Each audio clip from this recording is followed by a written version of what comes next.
গৌরী সীতানাথ প্রেমানন্দে একবার হরি হরি বল নিতাই গৌরী সীতানাথ প্রেমানন্দে একবার হরি হরি বল নিতাই গৌরী সীতানাথ প্রেমানন্দে একবার হরি হরি ভক্তবৃন্দের চরণাবার কোটি কোটি দণ্ডবৎ প্রণিপাত। গত রবিবারে আপনাদের ভাগবত ধর্ম কি তার ভূমিকাটা আলোচনা করেছি। আজ আমরা শুনব দেবর্ষি নারদের মুখে ভাগবত ধর্ম কি। দেবর্ষি নারদ ভগবানের ভক্তাবেশ অবতার। ভক্তি শক্তির আবেশ ঘটেছিল নারদের মধ্যে এবং নারদ জগৎ গুরু। জগতে যত গুরু শক্তি আছে সমস্ত গুরু শক্তির প্রকাশ নারদের মধ্যে। সেই দেবর্ষি নারদ বলছেন গোবিন্দ ভুজ গুপ্তায়াম দারবত্যাং কুরুদ্বহ অবাৎসিত নারদ অভীষ্টং কৃষ্ণ দর্শন লালস। নারদকে দক্ষ অভিশাপ দিয়েছিলেন। কেন অভিশাপটা দিলেন? দক্ষ চান প্রজা সৃষ্টি করতে, তাই নারদকে বলে নারদ তুমি প্রজা সৃষ্টি করো, তুমি তো ব্রহ্মার পুত্র। নারদ পূজা সৃষ্টি করবেন কি প্রকার?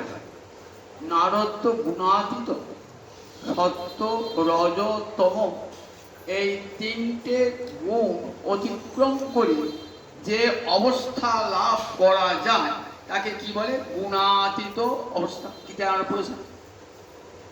ভগবানকে ভজন করতে করতে সাধক কোন স্তরে পৌঁছান? রজ তম গুণকে অবদমিত করে সত্য গুণে আরোহণ করেন। কিন্তু এই জগতের যে মাইক সত্য সেটা কিন্তু শুদ্ধ সত্য নয়। কেন না? তার সঙ্গে রজ তম গুণের মিশ্রণ আছে। দেখবেন এই জগতে অনেক সাত্ত্বিক মানুষ আছে, সৎভাবে চলে, কিন্তু তার মধ্যে আমাকে দেখতে হয় রজতম গুণের কিছু কিছু লক্ষণ দেখতে পাই। কেন ভাই? এখানকার যে সত্যটা, সত্য মলিন সত্য, তাকে বলে মলিন সত্য। এই সত্যটাকে অতিক্রম করে একটা সত্য জানা বিশুদ্ধ সত্য। সেই বিশুদ্ধ সত্যে নারদ রয়েছে। সুতরাং রজগুণ না থাকলে তো সৃষ্টি হয় না। নারদের মধ্যে রজগুণই নাই, সৃষ্টি করবেন কেমন করে? তাই নারদ দক্ষ প্রজাপতির কথা রাখতে পারলেন না। দক্ষ ক্রুদ্ধ হয়ে গেলেন, নারদকে অভিশাপ দিলেন। কি বলে অভিশাপ দিলেন? যে তুমি এক জায়গায় দীর্ঘকাল থাকতে পারবে না। তাই নারদ ঘুরে করে বেড়াতেন, কোন জায়গায় স্থির হয়ে থাকতে পারতেন না। কিন্তু একটি জায়গা ছিল যেখানে নারদ স্থির হয়ে থাকতেন। সেটাই বলছেন সুখদেব হরিদ্বারে ব্রহ্মকুঞ্জের তীরে। জানো মহারাজ, দক্ষের অভিশাপ সর্বত্র প্রতিফলিত, কিন্তু এক জায়গায় হয়। জানো? গোবিন্দ ভুজ গুপ্তায়াং দারবত্যাং। দারবতী মানে দ্বারকা। দ্বারকা তো ভগবান কৃষ্ণের ধাম। দ্বারকা, মথুরা, ব্রজ, এখানে দক্ষের অভিশাপ স্থায়ী হয়। দক্ষের অভিশাপ এখানে প্রতিফলিত হয় না। তাই বলছেন গোবিন্দ ভুজ গুপ্তায়াং দারবত্যাং কুরুদ্বহ। হে কুরু বংশধর মহারাজ পরীক্ষিত, গোবিন্দ ভুজ গুপ্তায়াং, গোবিন্দের বাহু দ্বারা রক্ষিত। ভুজ মানে বাহু, গুপ্ত মানে রক্ষিত। গোবিন্দের বাহু দ্বারা রক্ষিত যে দ্বারাবতী অর্থাৎ দ্বারকা, সেখানে অবাসিত নারদ, সেখানে নারদ বাস করতেন অনেক দিন ধরে। অভিজ্ঞ, আমার পুনঃ পুনঃ যেতেন অভিজ্ঞ। কি জন্য যেতেন? কৃষ্ণ দর্শন লালস। কৃষ্ণ দর্শন লালসায় নারদ কোথায় যেতেন? দ্বারকা যেতেন এবং সেখানে বেশ কিছুদিন ধরে থাকতেন। অভিশাপটা লাগলো না, সব জায়গায় অভিশাপ লাগবে, কোথায়? কৃষ্ণ ধামে অভিশাপটা যাবে না। তাই নারদ এখানে দীর্ঘদিন থাকতে পারত। সেই নারদ একদিন থাকতে থাকতে একদিন ইচ্ছা হলো যে কৃষ্ণ পিতা বসুদেবের গৃহে যায়। বসুদেবের গৃহে গিয়েছেন। বসুদেব তো খুব আনন্দ, অহভাগ্যম অহভাগ্যম, আমার কি ভাগ্য কি ভাগ্য। ক্ষণমিহ সজ্জন সঙ্গতি রেখা ভবতী ভবার্ণব তরণী লোক। ক্ষণকাল যদি জীবনে সাধু সঙ্গ হয়ে যায়, জানবেন জীবনের মোড় পরিবর্তন হয়ে। এবার আমার জীবনটা একদিন যেভাবে চলছিল আর চলবে না, এইবার মঙ্গলের দিকে কল্যাণে পথে নিয়ে যাবে। আচার্য শঙ্কর বলছেন, ক্ষণকাল যদি সাধুর সঙ্গ হয়ে যায়, ক্ষণম ইহ মানে কি হলো? সজ্জন সঙ্গতি মানে সজ্জনের সঙ্গ লাভ হয়ে যায়। তাই কি হয়? ভবতী ভবার্ণব তরণে নৌকা, ভবার্ণব মানে ভব সমুদ্র পাড়ে নৌকা হয়ে যায়। তাই খুব আনন্দ। বলছেন ভগবান ভবত যাত্রা সস্তয়ে সর্বদেহী না। আপনারা যখন কোনো গৃহে যান না, জানতে হবে সেই গৃহের মঙ্গল হবে আর কি, আপনাদের চরণ ধরি করেছে বলে। ভবদ্বিধা ভাগবতা তৃপ্তিভূতা স্বয়ং প্রভু। যুধিষ্ঠিরের গৃহে যখন বিদুর এসেছেন না, তখন যুধিষ্ঠির বলছেন, আপনার আবার তীর্থ গমনের প্রয়োজন কি? আমি তো নিজেই জঙ্গম তীর্থ। জঙ্গম মানে যে তীর্থ চলে চলে বেড়ায় তাকে কি বলে? জঙ্গম। জঙ্গম মানে স্থাবর জঙ্গম বলি না, স্থাবর মানে যেটা চলে না, জঙ্গম মানে যেটা চলে। তা আপনারা তো জঙ্গম তীর্থ অর্থাৎ চলমান তীর্থ, সাধুরা হলেন চলমান তীর্থ। ভগবদ্গীতা ভাগবতা তীর্থীভূতা, আপনার সাক্ষাৎ তীর্থ স্বরূপ। তীর্থী পূর্বান্তি তীর্থী পূর্বন্তি তীর্থানি। তারা যান কেন? তীর্থে যান কেন? তীর্থী পূর্বন্তি তীর্থানি। তারা তীর্থকে তীর্থে পরিণত করেন, পবিত্র করে দেন। অন্তঃস্থির পদার্থিকা ভগবান শ্রীহরি যাদের অন্তরে নিরন্তর অবস্থান করছেন, সেই ভক্ত যখন কোনো জায়গায় কোনো তীর্থে যায়, সেই তীর্থটাও পবিত্র হয়ে যায়। তীর্থ তো এমনি পবিত্র, তাহলে তীর্থকে পবিত্র করেন মানে কি? বলে দেখো কত পাপি তাপি তীর্থে যায়, আমাদের মতো কত পাপি তাপি কাশী বৃন্দাবন সব ঘুরে বেড়াচ্ছে, তো আমাদের পাপগুলো রেখে দিয়ে আসে। এবার সেই পাপগুলো ধ্বংস হবে কি করে? ওই সাধুদের চরণ ধুলায় সেটি সব পাপ দূর। তাই তীর্থী পূর্বন্তী তীর্থানি শান্ত স্থির। তাই বলছে আজকে বসুদেব বলছেন, ভবত ভবত সস্তয়ে যাত্রা সর্বদেহী না। ভগবান, হে ভগবান, আপনার যে আগমন, সে আগমনটা আমার নিশ্চয়ই মঙ্গল হবে বলে আপনি কৃপণা নামে যথা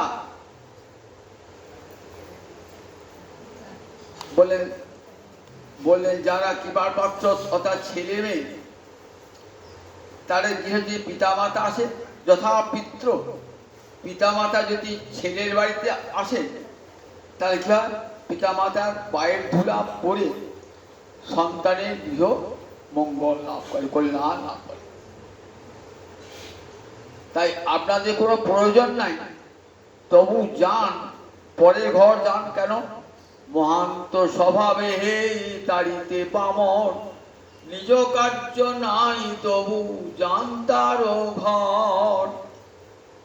মহান্ত স্বভাবে তাড়িতে পামর, নিজ কার্য নাই তবু যান তার ঘর।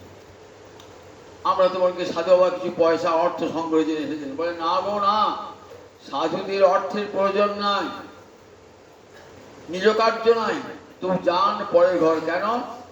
মহান্ত স্বভাবে তাড়িতে পামর, জগতে মূর্খ গৃহীজন, যারা বিষয়ে আসক্ত, ভগবানের দিকে যাদের মতি নাই, তাদেরকে কৃপা করবার জন্য অযাচিত ভাবে সাধু মহাত্মারা গৃহে গৃহে যান। তাই আপনি এসেছেন আমার গৃহার জন্য। তবে আমি তো বেশিক্ষণ থাকবেন আমার গৃহেতে, একটা কথা আমাকে জিজ্ঞাসা করে। কি কথা?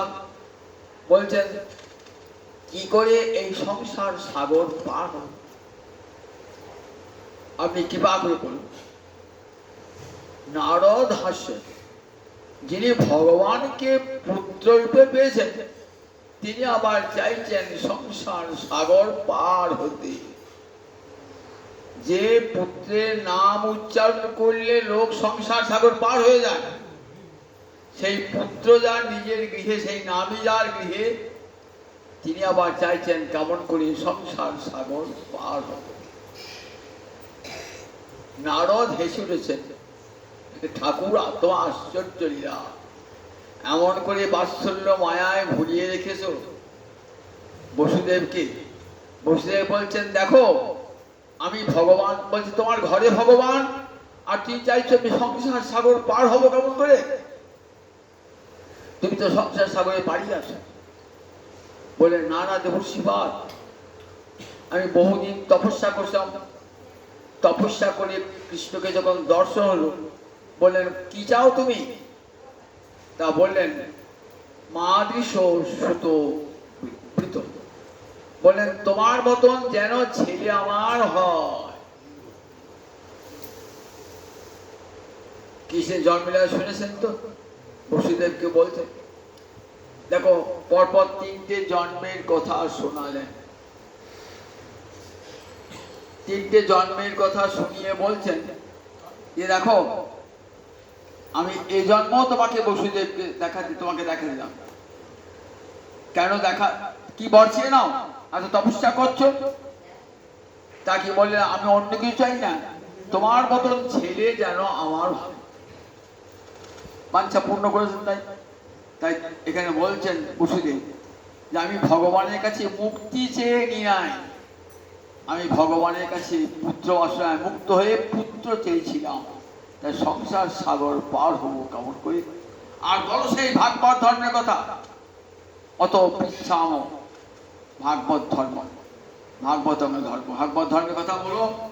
জান শ্রুত্বা, যে ভাগবত ধর্মের কথা শুনলে মর্ত,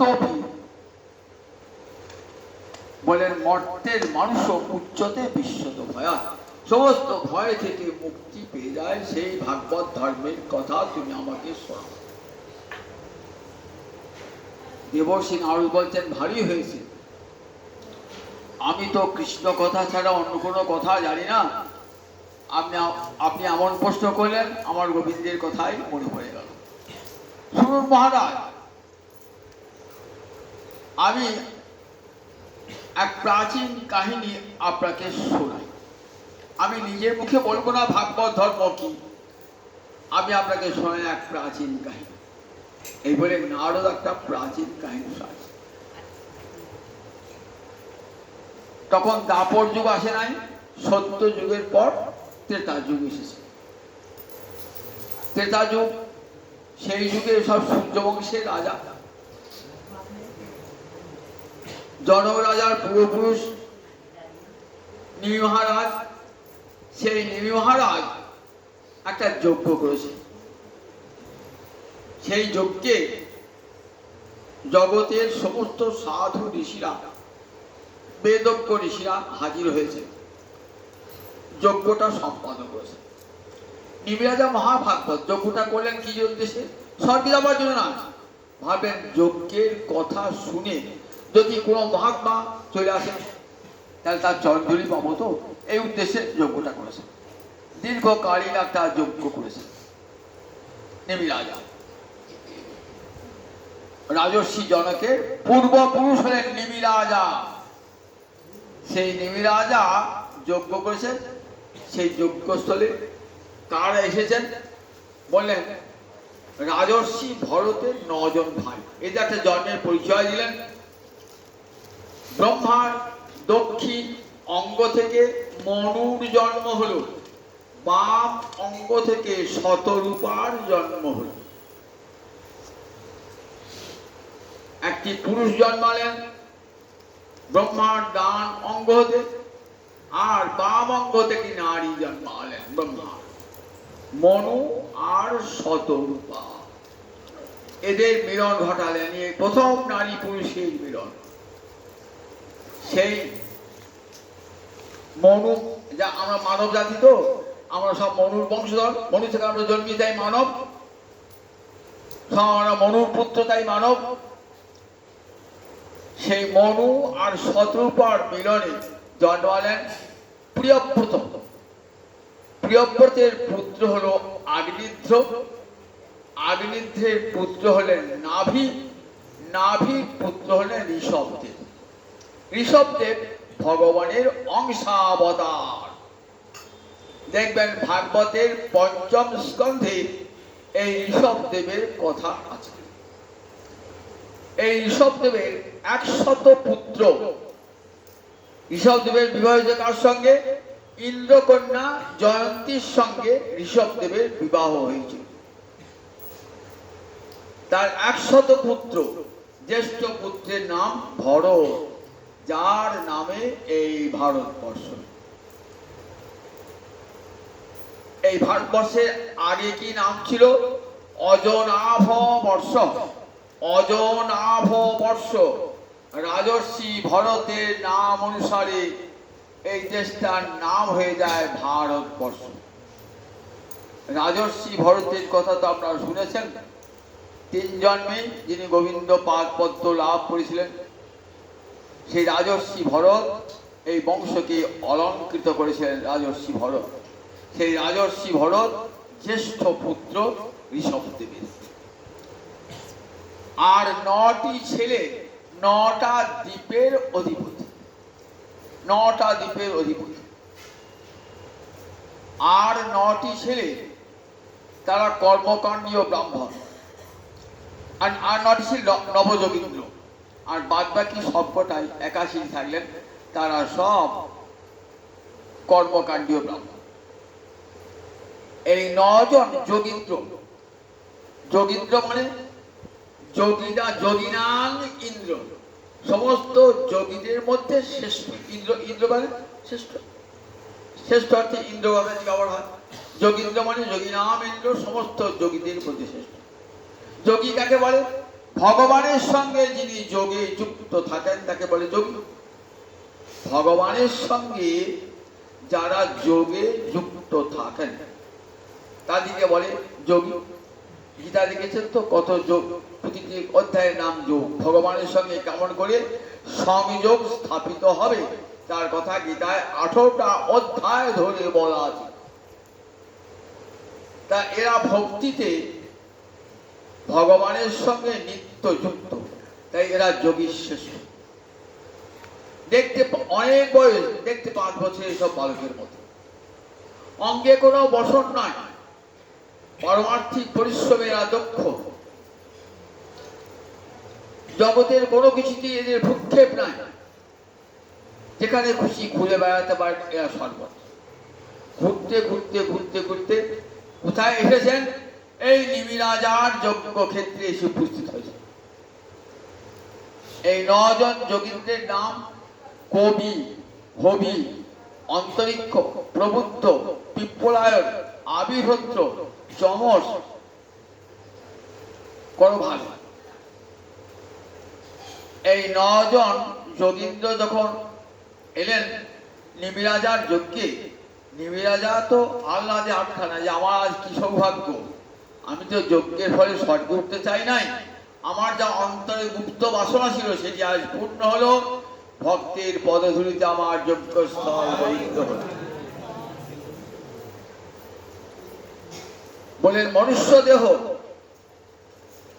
অতি দুর্লভ, দুর্লভ মানুষ দেহ দেহিনাং ক্ষণভঙ্গুর। মানব দেহ দুর্লভ। 84 লক্ষ যোনি ভ্রমণের পর এই মানব দেহ লাভ হয়ে যায়। মনে রাখবেন, কত দুর্লভ এই মানব দেহ, দুর্লভ মানুষ দেহ, কিন্তু ক্ষণভঙ্গুর, আজ আছে কাল নাই, যে কোনো মুহূর্তে। কিন্তু মনে রাখবেন, যেটুকু সময় বাঁচবেন সেটুকুই মূল্যবান। দুর্লভ মানুষ দেহ দেহিনাং ক্ষণভঙ্গুর, তত্রাপি দুর্লভ বন্যে বৈকুণ্ঠ প্রিয় দর্শন। তার চেয়ে আমি দুর্লভ মনে করি কৃষ্ণ ভক্তদের সন্দর্শন, সাক্ষাৎ দর্শন। বৈকুণ্ঠ প্রিয় মানে গোবিন্দের প্রিয়, সেই সাধুগণকে দর্শন মানব জীবনে পরম দুর্লভ।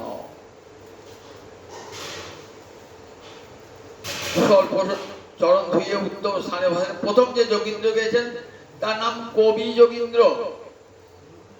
কবি মানে যার দৃষ্টি অতি নিপুণ, সত্যের দিকে যার দৃষ্টি, সত্যের চরম সীমায় যিনি পৌঁছে গেছেন।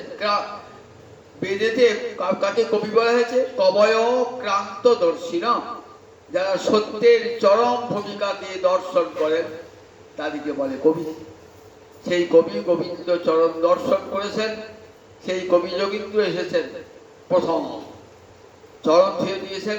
একে একে আসছেন 9টা যোগীন্দ্র, আর মহারাজ প্রত্যেকে একটা করে প্রশ্ন জিজ্ঞাসা করছেন, আর প্রশ্নের উত্তর দিয়ে চলে যাচ্ছে। প্রথম যে যোগীন্দ্র এসেছে তার নাম কবি যোগীন্দ্র। এই কবি যোগীন্দ্রের চরণ রাজা নিজে চরণ ধুয়ে দিয়েছেন, উত্তম আসনে বসিয়েছেন, বসিয়ে বলছেন, অত আত্যন্তিকাং ক্ষেম পিচ্ছাম ভবত অনঘা। বলছেন, হে যোগীন্দ্র, আপনাদের কুশল প্রশ্ন জিজ্ঞাসা করবার কোনো প্রয়োজন নাই, আপনারা সবসময় কুশলই আছেন, সবসময় কুশলে থাকেন। আপনারা তো একটা গাভী একটা গাভীকে দহন করতে যেটুকু সময় লাগে আপনারা গৃহে সেইটুকু থাকবেন, চলে যাবেন। তো সুতরাং মূল্যবান কথা একটা জিজ্ঞাসা উপদেশ আপনার কাছে। অত আত্যন্তিকং ক্ষেমং পৃচ্ছাম ভবত অনঘা। আত্যন্তিক ক্ষেম, ক্ষেম মানে মঙ্গল, সংস্কৃতে ক্ষেম শব্দ অর্থ মঙ্গল। আত্যন্তিক ক্ষেম মানে যে মঙ্গলটা পেলে আর কোনোদিন হারাতে হয় না। আমরা সংসারে ধন দৌলত হলে বলি ক্ষেম, মঙ্গল হয়েছে। 5তলা বাড়ি করলে বলি মঙ্গল হয়েছে, ছেলে ভালো চাকরি হলে বলি মঙ্গল হয়েছে।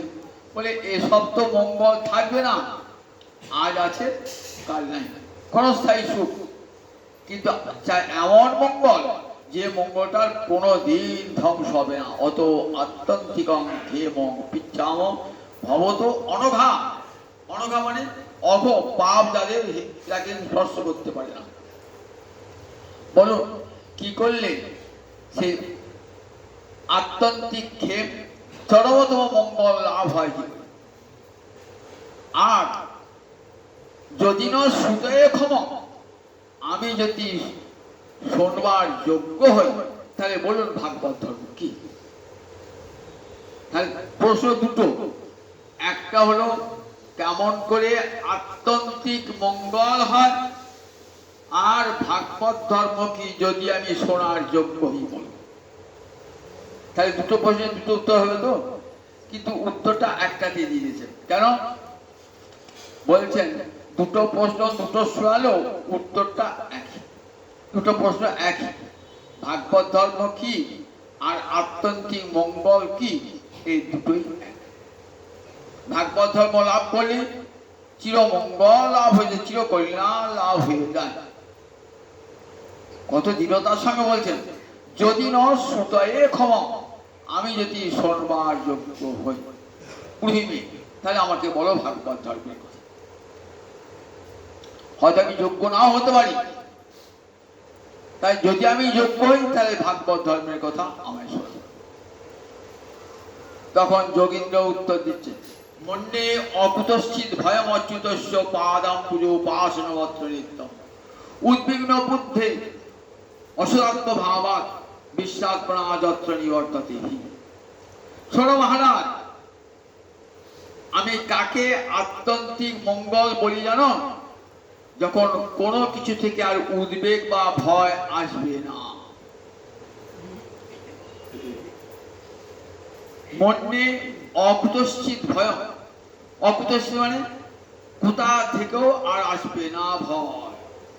অকুত মানে কোনো জায়গা থেকে আসবে না, ভয় আসবে না, ভয়। মনে অকুতশ্চিত ভয় অচ্যুতস্য পাদাম্বুজ উপাসনমত্তরিত্য। জানো মানুষ কখন অকুত ভয় হয়? যখন গোবিন্দ চরণ কমলের উপাসনা করে।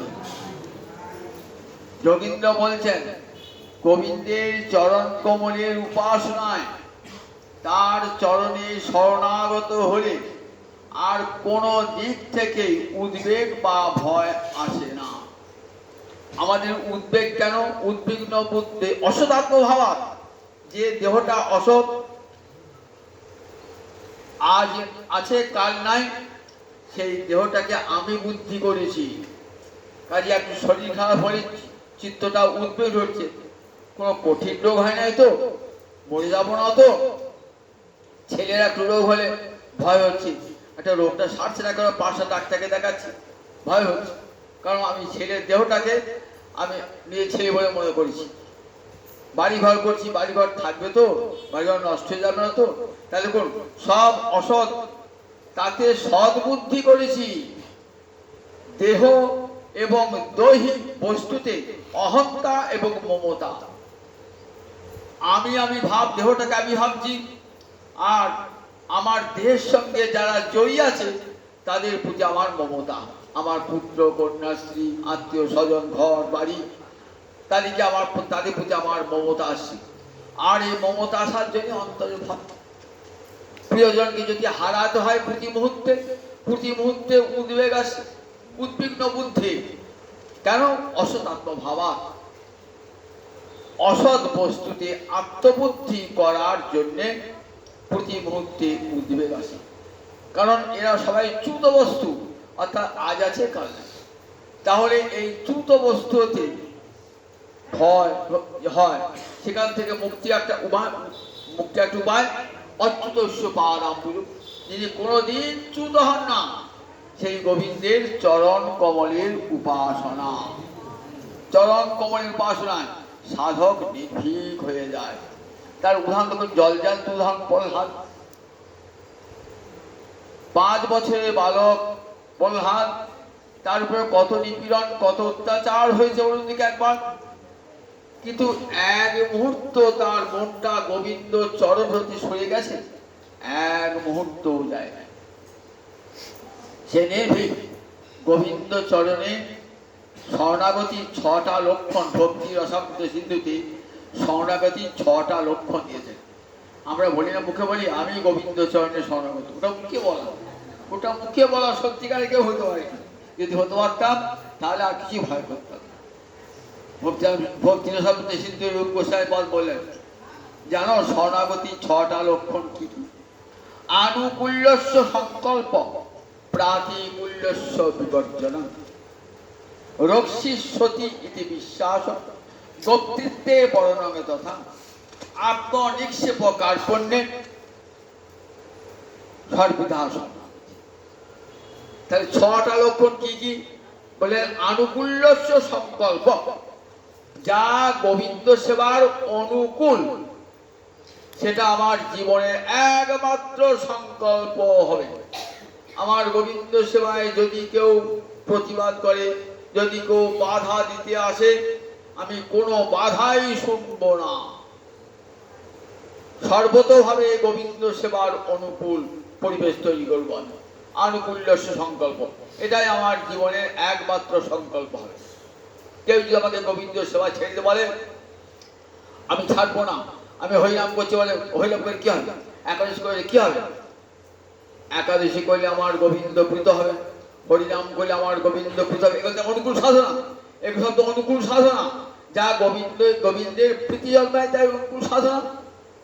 তা আমার যদি বলে একাদশী করতে হবে না, বাড়ির লোকে বলে একাদশী করতে হবে না, যদি বলে মালা জপতে হবে না, বললে আমি কি করবো? প্রাতিকূল্যস্য, আমি মালা ছাড়বো, যদি তোমাকে ছাড়তে হয় ছাড়বো। স্ত্রী বলছে মালা করতে হবে না, একাদশী করতে হবে না, আমি স্ত্রীর ভয় দিলাম, মালা ছেড়ে দিলাম, একাদশী করতে ছেড়ে দিলাম। আর শরণাগত জন কি বলবে?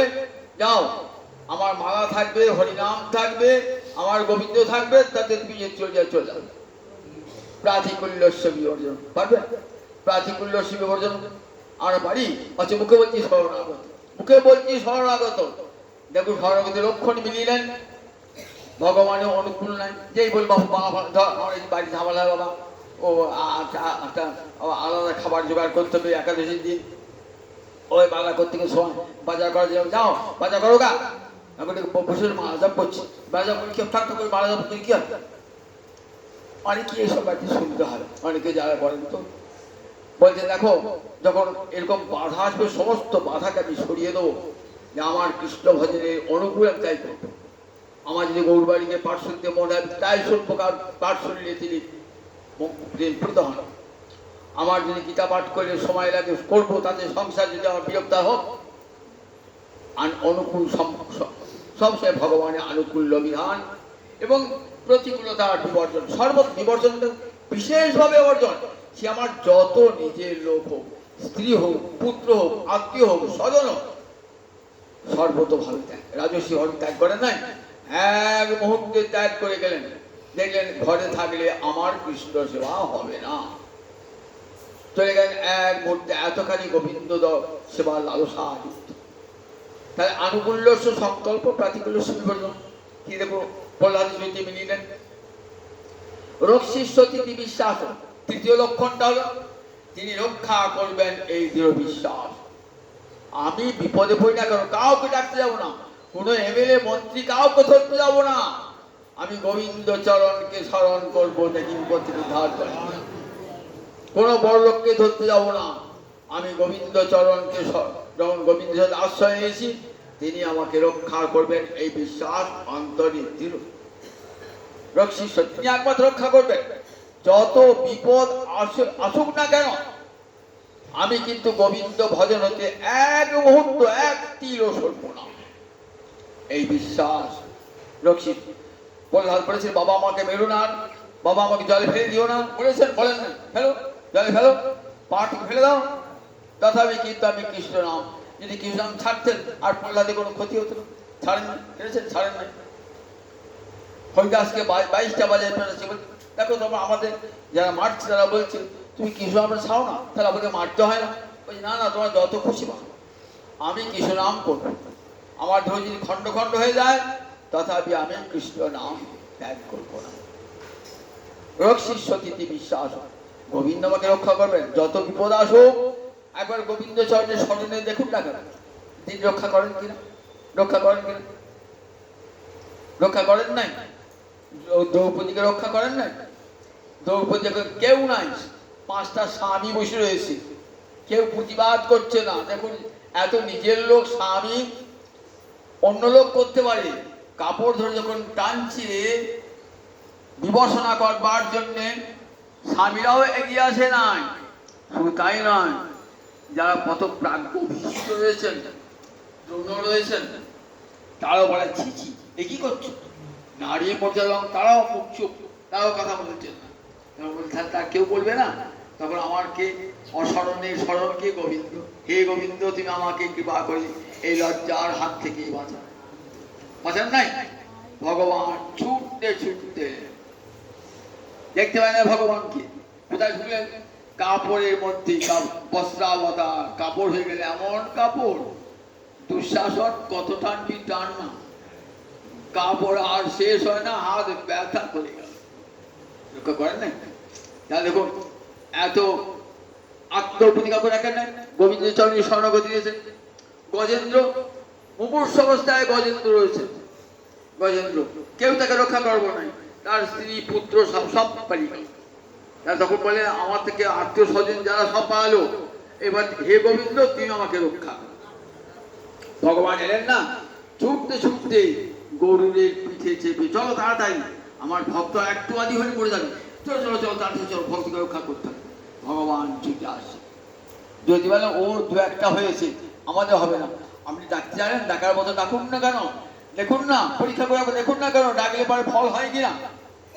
বলেন এই ফলটা নিত্য, এই ফল নিত্য, ভাগবত ধর্মের এই ফল নিত্য ফল। আজও ডাকুন, আরতি ভরে ডাকুন। গীতায় ভগবান কথা দিয়েছেন, দেখ আমার 4 রকমের ভক্ত আছে। আর্ত, জিজ্ঞাসু, অর্থার্থী আর জ্ঞানী। আর্ত মানে বিপদে পড়ে যারা আমাকে ডাকে, সবাই ডাকতে পারে না।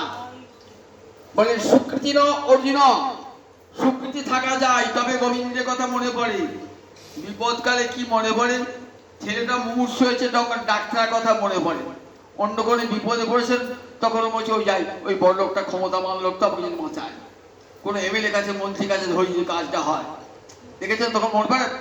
একমাত্র সুকৃতিমান যারা, কৃষ্ণচরণের শরণাগতরা, তারপর আমি কারো কাছে যাবো না। কোনো বড় লোকের, কোনো প্রতাপশালী ব্যক্তি কারো কাছে যাবো না। আমি গোবিন্দ জানি, হে গোবিন্দ রক্ষা করতে করো, তুমি একমাত্র রক্ষা করো। গোপ্তিত্বে তুমি ছাড়া কে রক্ষা করো জগতে? গোপ্তিত্বে বড় তথা, তুমি ছাড়া জগতে আর কেউ রক্ষা কর্তা নয়। গোপ্তিত্বে বড় তথা। আত্মনিক সেবক নিজেকে সর্বতভাবে নিক্ষেপ করে, প্রভু তুমি যা আদেশ করবে আমি তাই করবো। আমি ধর্ম কি জানি না, অধর্ম কি জানি না। ন জানামি ধর্ম, ন জানামি অধর্ম। আমি ধর্ম জানি না, অধর্ম জানি না। দয়া হৃষিকেশ হৃদিস্থিতি, তুমি আমার হৃষিকেশ, ইন্দ্রিয়ের অধিপতি, আমার হৃদয়ে বসেছ। তুমি যা করাবে আমি তাই। এমনি করে আত্মসমর্পণ ভগবানের চরণে নিজেকে সঁপে দেন ভক্ত। ভক্ত বলে যেদিন গোবিন্দের চরণে আমি নিজেকে সঁপে দিয়েছি, সেদিন আমাকে রক্ষা করার ভার তার। আপনার বাড়িতে একটা গাভী ছিল, গাভীটা বিক্রি করে দিলেন। গাভীটা চলে গেল, অন্য জনের কাজ চলে গেল তো। এবার তার জ্বর হলে কি অসুখ হলো আপনি দেখতে যান? দেখতে যান না। কে দেখবে? যার কাছে বিক্রি দিয়েছে সেই দেখবে। তাই আমি যেদিন থেকে গোবিন্দ চরণে আত্মসমর্পণ করেছি, আমাকে কে দেখবে? গোবিন্দ ছাড়া কেউ দেখবেন না। তিনি একমাত্র বক্তা। আত্মনিষ্ঠ কার্পণ্যে নিজেকে নিক্ষেপ করে দেন গোবিন্দ চরণে। আমি তোমার প্রভু, তুমি আমার, আমি তোমার। এই কথা কে বলতে পারে? আমি তোমার, এই কথা কে বলতে পারে? একমাত্র ভক্ত ছাড়া কেউ বলতে পারে না। আমি তোমার প্রভু, তবই বাহং তবই বাহং। আমি একমাত্র তোমারই, কার নয়, স্ত্রীর নয়, পুত্রের নয়, মালিকের নয়, আর পিতার নয়, মাতার নয়, একমাত্র আমি তোমার প্রভু, তবই বাহং। তখনই আত্মনিক্ষেপ হয়ে যায়। কার্পণ্যে, প্রভু আমি তো ভজন সাধন কিছুই জানি না, তুমি যদি কৃপা করে নাও। এই দীনতা বোধ থাকতে হবে। আমি খুব ভজন সাধন জানি, ঠিক আমার ভগবান কৃপা করবে তা নয়। বললেন না, কি ভাববেন মনে মনে যে আমি তো কৃপার পাত্র, আমি তো ভজন যাই না, সাধন যাই না, তুমি কৃপা করে যদি আমার মনে হয় আমাকে কৃপা করো। এই 6টা লক্ষণ শরণাগত। এই শরণাগত জন বলে যারা গোবিন্দ চরণে শরণাগত হয়েছে, তাদের কি হয় বলেন? তারা আর উদ্বেগ থাকে না। রোগ হয়েছে বলে তারা কোথাও ছোটাছুটি করে না, গোবিন্দ চরণে আত্মসমর্পণ করে দেয়। সর্বতভাবে আত্মসমর্পণ করে দেয়। তারপরে উদ্বেগ না, আমাদের সবসময় উদ্বেগ। ছেলেটার কি হলো, মেয়েটার কি হলো, খবর আসছে, গেলে কি হলো, আমার শরীরটা একটু রোগটা সারছে না কেন, ডাক্তার কাছে সারছে না কেন, আচ্ছা এখান থেকে টাকা পাবো, কত পেলাম না টাকাটা, আমার সুবিধা মাসে উঠলো কিনা ব্যাংকে, কত রকমের উদ্বেগ, কেন মাসে উঠলো না। দেখুন কত রকম উদ্বেগ অন্তরে প্রতি মুহূর্তে, যেটা থাকবে না সেটার জন্য আমাদের কত আকাঙ্ক্ষা। ছোট বস্তু আজ আছে কাল নেই, সেটার জন্য উদ্বেগ।